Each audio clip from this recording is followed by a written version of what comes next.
buscar responder provisionalmente a cada una de ellas con las hipótesis específicas, ¿no? Saben, en la práctica, como les decía, lo que está sucediendo es que yo estoy yendo de la pregunta principal, que es la general, por decirlo así, que ese término que suele usar. En realidad, al desarrollarlas, estoy concretizando, estoy yendo literalmente hasta lo específico. Y ahí es donde a veces la hipótesis, las respuestas intuitivas, se atoran más. Se atoran más porque, pues estoy profundizando, de hecho. Estoy profundizando en algo que no sé y quiero saber. Entonces ahí hay más resistencias para ir respondiendo. Pero como en todo, me adelanto porque sucede, cuando esto es así, busquen no preocuparse en que la respuesta sea correcta, no les satisfaga del todo, pero es sí responder, pero no dejar de responder, aunque no estén totalmente convencidos, que no sea correcta, pero sí buscar ahí una respuesta cercana a la pregunta. Con eso.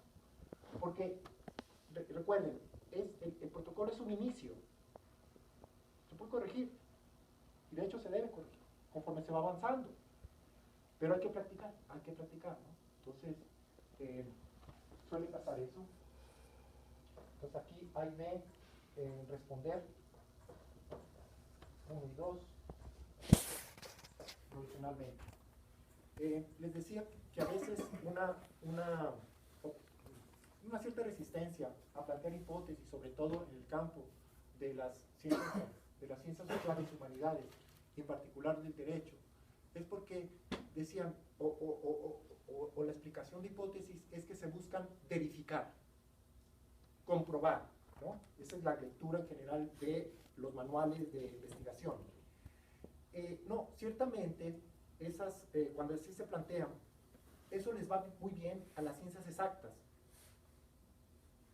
Pero en ciencias sociales, humanidades, que hablamos de conductas humanas, el término debe entenderse cuando se plantea en un protocolo de investigación. Las hipótesis no son para ser verificadas ni comprobadas, porque si nos manejamos así, suele ser que nuestras hipótesis ni se comprueben ni se verifiquen. Luego entonces, dirían ellos, los de las ciencias exactas, pues todo lo que hiciste no sirve. No es así, en realidad, digo, no es así porque ellos así funcionan. Y en nuestro caso es más bien, los invito a tratar de ver que es importante que entonces nuestras hipótesis no son para ser verificadas y comprobadas, sino para ser explicadas, simplemente. Si yo dije que esto en el inicio era verde y al final encuentro que era rojo, no por eso ya reprobé. No, tengo que explicar por qué aquello que yo supuse al inicio que era verde, pues ahora explico que es rojo, punto. No pasa nada. Esa es parte de mi trabajo, ¿no? Entonces, repito, es orientador el protocolo en sí en general y en particular plantear hipótesis también. Yo tuve una vez un curso con historiadores del derecho, todos eran historiadores del derecho, del doctorado en la Panamericana, y obviamente esto de las hipótesis les parecía, por decir algo, ¿no? Un ejemplo, es que pensaban así como que, a ver, si me pongo como tema de investigación o pregunta de investigación de historiador, ¿cuántos hijos tuvo Miguel Hidalgo? Hipótesis, ¿no? Decían, ¿cómo puedo plantearme en un protocolo cierto número? Les parecía a ellos que era así como que ya de entrada falsear, ¿no? Suponer que o no tuvo, o tuvo uno, o tuvo dos, o tuvo tres, etcétera, etcétera, ¿no? Provisionalmente. Entonces, yo les decía, no es una guía. Eso lo vas a tratar de ver y explicar si no tuvo o cuántos tuvo. No es para mostrar que si dijiste que no tuvo y demuestras que sí tuvo, pues ya tu trabajo no sirvió. No sé si me explico, ¿no? O sea, a mí me parece valioso como herramienta y que adaptada a nuestro objeto de estudio, que son conductas humanas, sirve, es útil. Yo incluso en mi doctorado les decía, no, eso de plantear hipótesis, pues no. A lo único que llegaban era a los títulos. Preséntame un plan, decían ellos, o capitulado, con los puros títulos. Con eso, ¿no? Bueno, repito, a cada quien, ¿no? A cada forma de enseñar se adapta uno y al menos les digo, yo pienso que esto es muy útil porque busca orientar, busca apoyar. No debe verse como una camisa de fuerza, ¿sabe? Sino busca que si alguien quiere hacer una investigación, pues tenga herramientas para hacerlo, simplemente, ¿no? Y yo espero que esto les sea útil. 10, 11, 12. Aquí sí, marco teórico conceptual.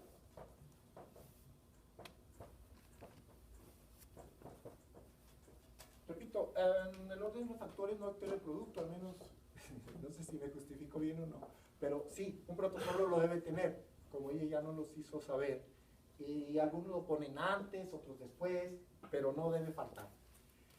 Como les decía, todo rubro de protocolo, desde mi punto de vista, para tratar de que esto se haga, la orientación es la pregunta implícita en el rubro. En este rubro, la pregunta implícita, o que hay que tomar en cuenta para contestar, o es mi recomendación, sería: ¿qué conceptos fundamentales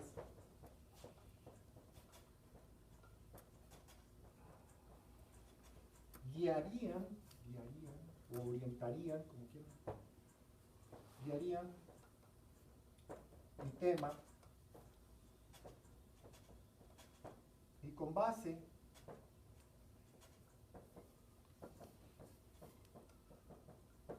en qué teoría?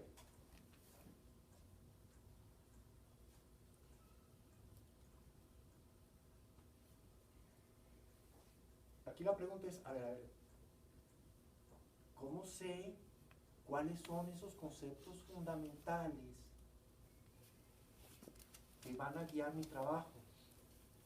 Oriéntame un poco más, ¿no? Bueno, mi orientación sería en este sentido. Revisen las palabras que ya pusieron en el rubro 1, en su título del tema.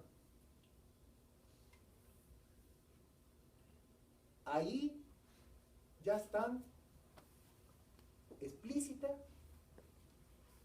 me parece a mí, algunos de estos conceptos fundamentales. Pongamos un ejemplo. Recuérdame el tuyo, nos dijiste, el tuyo, tu tema. Sí. Garantismo. Garantismo, déjalo ahí. Y otras palabras. Ya han hecho garantismo. ¿Qué voy a entender por garantismo?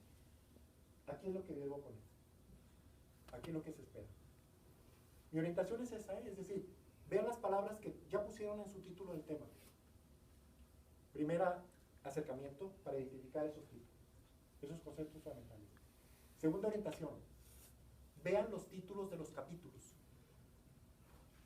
En el 12 ya deben de estar antes los títulos de los capítulos. Entonces, revisen esas palabras que pusieron en cada capítulo. Ahí también rescaten algún concepto para explicarlo aquí brevemente con sus palabras, porque es su protocolo. Aquí no se busca que me digan el concepto, como él dijo, de garantismo según Ferrajoli. No, es tu tesis, es tu trabajo. ¿Qué vas a entender tú por garantismo? Aunque sea lo de Ferrajoli, pero tú lo asumes como propio y lo expones con tus propias palabras. ¿Sabes? Ese es mi marco teórico, conceptual de mi tema.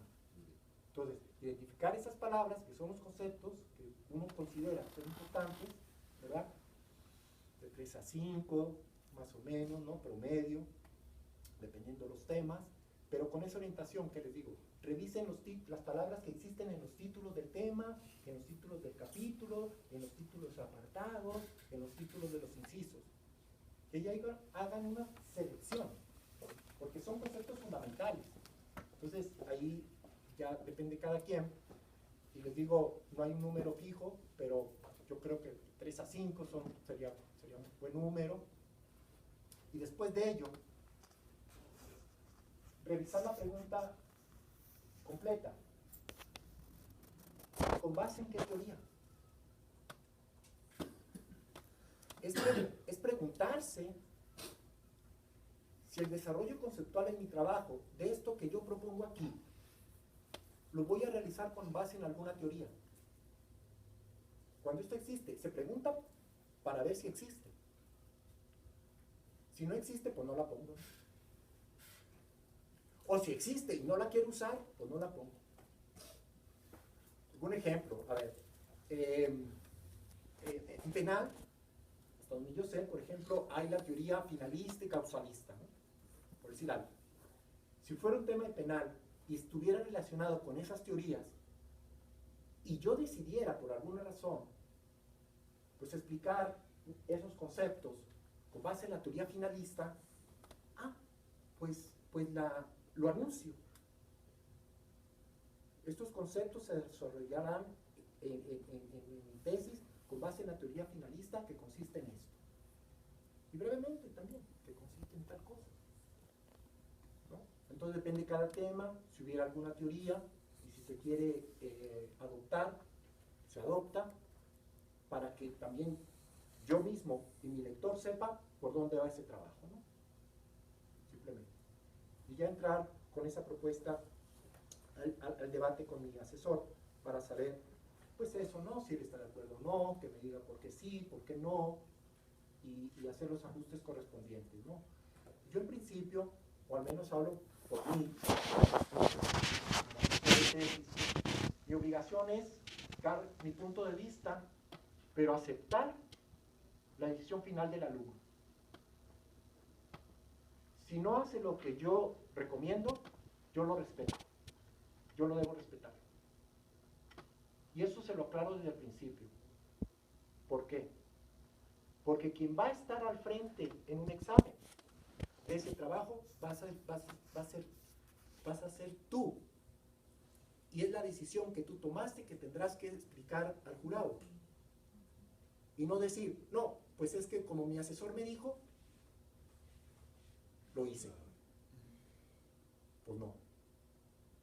Pues no, no es así. O no debe ser así uno como asesor. Haces esto, si no, adiós. No, pues no. Recomendar, sugerir y que la decisión final sea de él. Sea adoptar lo que uno dice o no. Y si lo hace de uno y está frente a un examen, lo tiene que defender, pero porque él lo decidió. Aunque opine como yo. Aunque no opine como yo. Pero sí, yo creo que es respetar esa... En este caso, lo recordé por las teorías, pues. No, mira, que esa teoría, no, como el marxista, no, oye, ¿cómo vas a explicar eso como el marxismo? No, pues aquí nadie sabe el marxismo, ¿no? No es cierto. Bueno, es un ejemplo, ¿no? Podría ser, o cualquier otra teoría que a veces dicen los profesores, por fobias o filias, no, mejor este, ¿no? Si es recomendación está bien, pero que deje al alumno decidir. Que deje al alumno decidir. Pero no que no le pongan por condición que este no y este sí. ¿Qué es eso? ¿Qué es eso? Pero no se enfrenten a ese tipo de asesores. 13. Metodología. Cuando uno revisa los libros de metodología, yo he encontrado básicamente dos tipos de contenido.